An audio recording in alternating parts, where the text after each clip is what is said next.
Bab 1399. Tidak pernah menelannya kembali, kamu ajarkan aku. Lamaran pernikahan.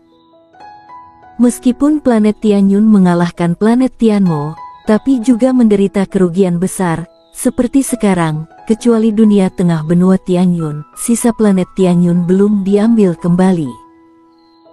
Bukannya tidak mau mengambil kembali, tetapi planet Tianyun tidak memiliki kemampuan ini sekarang.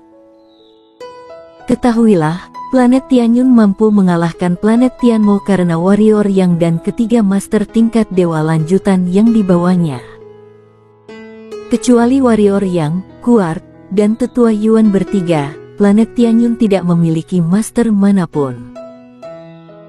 Karena apakah itu Mordia Zhuang atau Celena Qian, mereka berdua terluka parah saat ini, dan mereka tidak bisa bertarung dalam waktu singkat.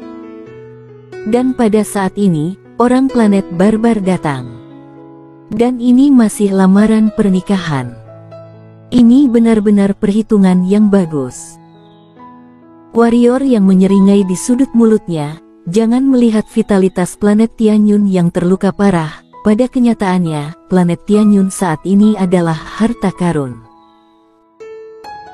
Jika Putri Kaisar menikah dengan calon kepala keluarga planet barbar itu, maka planet barbar bisa langsung memasukkan planet Tianyun ke dalam sakunya, dan yang terpenting, mereka juga bisa merebut wilayah planet Tianmo secara terang-terangan.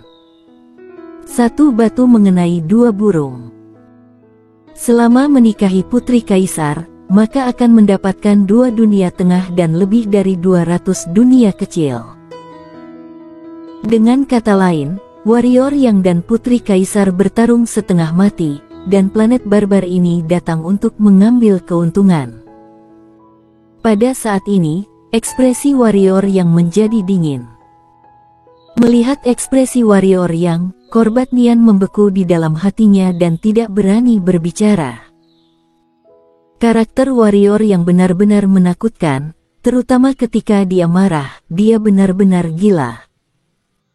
Hal yang paling menakutkan adalah bahwa orang gila ini memiliki kekuatan yang mengerikan.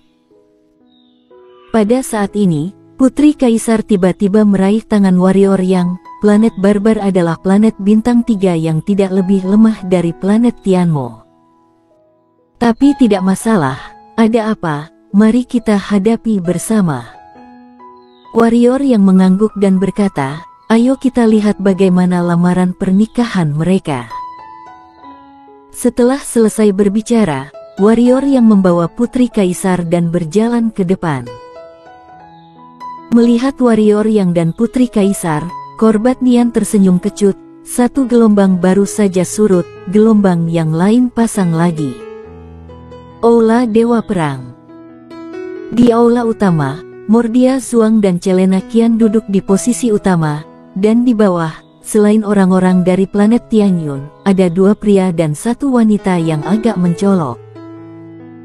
Kedua pria itu sangat tinggi, lebih besar dari rata-rata orang, kekar, kuat, dan mereka terlihat penuh kekuatan. Meskipun wanita itu tinggi, wajahnya sangat cantik, dibandingkan dengan wanita biasa, dia memiliki gaya yang berbeda. Rupanya, ketiganya dari planet barbar. Pada saat ini, pria berjubah yang memimpin berdiri, lalu memberi salam ke Mordia Zhuang, dan berkata sambil tersenyum, selamat kepada planet Tianyun karena telah mengalahkan musuh yang kuat. Sejauh ini, di dunia bawah ini, tidak ada kekuatan yang berani meremehkan planet Tianyun. Mordia Zhuang melirik pria berjubah mewah dengan ringan, dan berkata, Arifmen, jika kamu di sini untuk memberi selamat, aku menyambut kamu di planet Tianyun, tetapi jika kamu di sini untuk lamaran, maka lupakan saja. Winxi adalah wanita yang kuat, dia bilang tidak ingin menikah, aku pun tidak bisa memaksanya. Wajar saja dia tidak berani memaksa Putri Kaisar, dulu dia tidak berani, sekarang tidak berani. Karena Korbat Nian telah berbicara dengannya sendiri, jangan gunakan Putri Kaisar untuk membuat kesepakatan dengan planet barbar, atau gunakan dia untuk melakukan sesuatu yang lain. Jika tidak, warrior yang akan memalingkan wajahnya, dan konsekuensinya pasti bukan sesuatu yang sanggup diterima planet Tianyun. Bahkan, dia juga takut pada warrior yang ini adalah orang yang memiliki niat membunuh setengah alam pengembalian jiwa, dan sekarang dia telah tahu tentang benua Tianmo. Harus dikatakan bahwa banyak orang sudah tahu tentang benua Tianmo. Seorang pria bernama warrior yang membantai sebuah kota. Dia tidak bodoh, dia secara alami dapat melihat bahwa pasti ada hubungan antara putrinya dan warrior yang, jika tidak, bagaimana bisa warrior yang pergi membantai kota demi putrinya dan melawan Raja Iblis Langit yang perkasa. Dia tahu betul bahwa jika dia terus mendorong putri kaisar seperti yang dia lakukan sebelumnya, dia tidak hanya akan kehilangan putrinya, tetapi juga menyinggung warrior yang di bawah. Pria bernama Arif Men tersenyum dan berkata, "Senior Zhuang, jika aku ingat dengan benar, kamu berjanji sebelumnya bahwa kamu akan menikahkan Yang Mulia Putri Kaisar dengan tuan muda kami, tetapi sekarang kamu mengingkarinya. Jika ini tersebar, ini akan mempengaruhi reputasimu dan reputasi planet Tianyun kamu.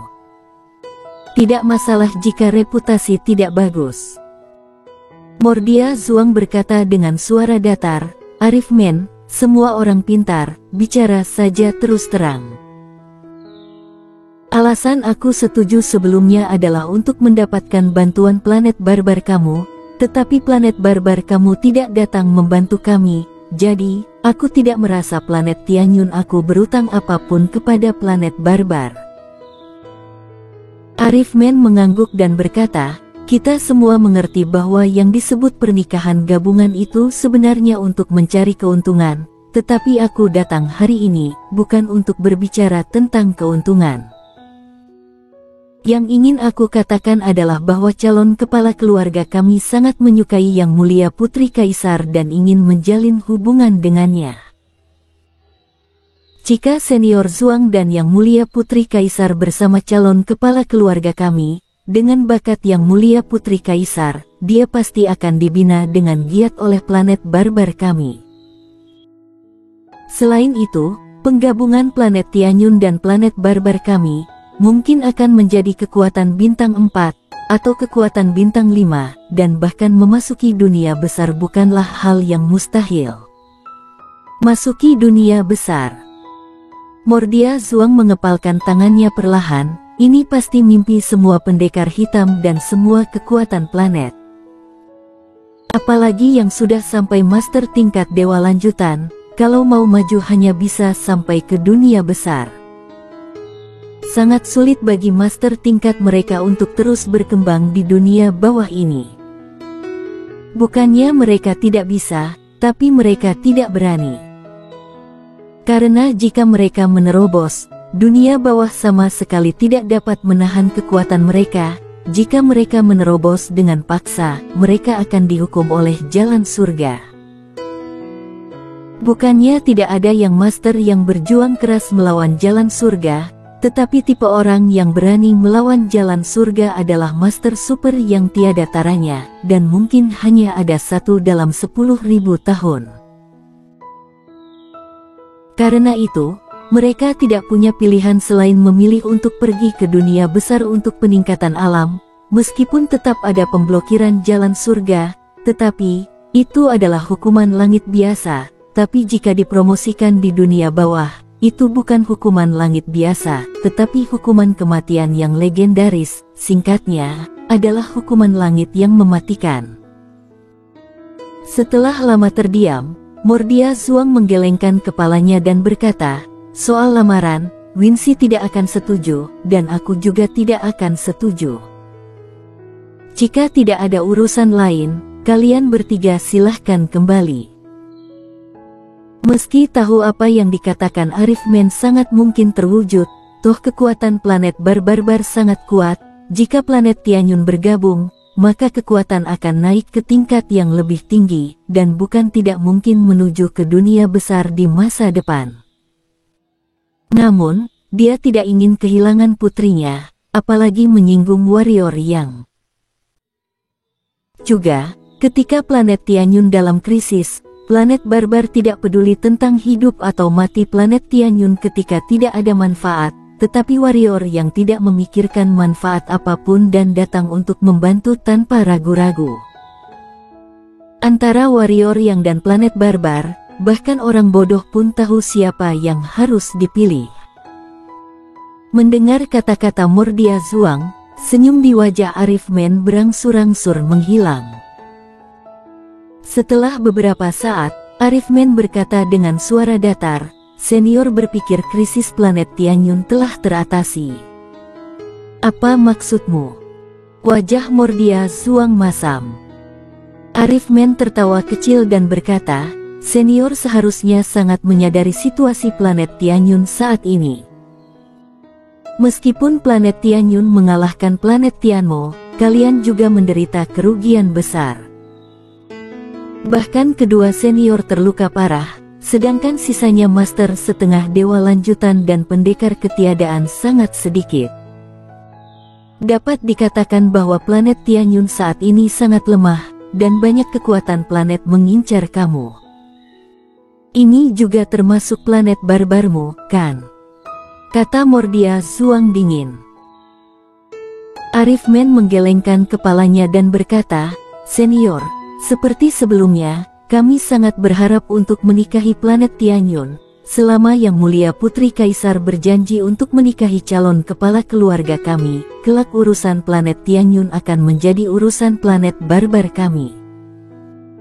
Tidak hanya itu, dunia yang hilang dari planet Tianyun, planet barbar kami akan membantu kamu mendapatkannya kembali. Bagaimana jika aku tidak mau menikah?" Pada saat ini, sebuah suara tiba-tiba datang dari luar aula, dan kemudian Putri Kaisar dan warrior yang masuk ke aula. Mata Arifman sedikit menyipit. Dia menatap Putri Kaisar dan warrior yang. Saat melihat warrior yang dan Putri Kaisar bergandengan tangan, wajah Arifman bertiga muram. Mata Arifman berhenti sejenak pada warrior yang, lalu menatap Putri Kaisar dan berkata, "Yang Mulia Putri Kaisar, calon kepala keluarga kami tulus kepadamu." "Ada hubungannya denganku?" tanya Putri Kaisar. Arifman berkata dengan sungguh-sungguh, "Yang Mulia Putri Kaisar, calon kepala keluarga menyukaimu, tapi bukan berarti kamu bisa meremehkannya. Dia mewakili planet barbar kami, kamu meremehkannya, berarti kamu meremehkan orang-orang planet barbar kami. Penghinaan untuk planet barbar." Putri Kaisar menggelengkan kepalanya dan berkata, "Aku tidak ingin mengatakan apa-apa lagi kepada kamu. Planet Tianyun kami tidak bergantung pada planet barbar sebelumnya, tidak untuk sekarang, dan tidak akan di masa depan. Kami akan menangani urusan kami sendiri. Dan pernyataan terakhir, urusan aku sendiri, belum ada orang yang berhak untuk campur tangan." "Apakah ini yang diinginkan Yang Mulia Putri Kaisar?" tanya Arifman. "Itu yang aku inginkan," kata Putri Kaisar. Arifman melirik Putri Kaisar dengan dingin, lalu berkata, "Yang Mulia Putri Kaisar, kamu harus berpikir dua kali sebelum melakukan sesuatu, jika tidak, itu akan membawa bencana bagi diri kamu sendiri dan orang-orang di sekitar kamu. Bagaimana menurut kamu?" "Kamu mengancam?" tanya Putri Kaisar sambil menatap Arifman. "Jika menurutmu begitu, maka aku tidak berdaya juga," kata Arifman. Putri Kaisar tampak dingin dan hendak berbicara. Pada saat ini, warrior yang tiba-tiba menggelengkan kepalanya padanya dan berkata, "Serahkan padaku untuk hal semacam ini." Putri Kaisar melirik warrior yang, lalu mengangguk. Warrior yang menoleh untuk melihat ke arah Arifman dan berkata, "Kami tidak ingin memprovokasi planet barbar, tetapi itu tidak berarti kami takut dengan planet barbar, mengerti? Kamu adalah warrior yang." Arifman menatap warrior yang dengan sorot mata serius. Jelas, dia pernah mendengar tentang warrior yang berkata, "Siapa aku, itu tidak terlalu penting. Seperti yang aku katakan sebelumnya, kami akan menyelesaikan masalah planet Tianyun sendiri. Ini tidak ada hubungannya dengan kalian, mengerti?" Arifmen melirik warrior yang dan Putri Kaisar, lalu berkata, "Sepertinya Yang Mulia Putri Kaisar sangat tidak mau menerima kebaikan planet barbar kami. Karena begitu, maka sampai ketemu lagi nanti." Pernyataan terakhir, Yang Mulia Putri Kaisar, sekarang kami menghormati kamu, jadi kamu mulia, tetapi, setelah beberapa saat, ketika kami tidak menghormati kamu lagi, maafkan atas keterus-teranganku, bahkan jika Yang Mulia Putri Kaisar secara pribadi datang ke pihak kami dan membawakan bantal tempat duduk, itu juga tergantung mood calon kepala keluarga kami. Dengan itu, Arifmen bertiga berbalik dan pergi. Tunggu. Pada saat ini, suara warrior yang tiba-tiba terdengar di aula. Arifmen menoleh ke arah warrior yang dan berkata, "Kenapa? Telan kata-kata tadi." Warrior yang menatap lurus ke arah Arifmen. Arifmen menatap warrior yang sebentar, lalu berkata, "Aku belum pernah menelannya, bisakah kamu mengajariku?" Bersambung.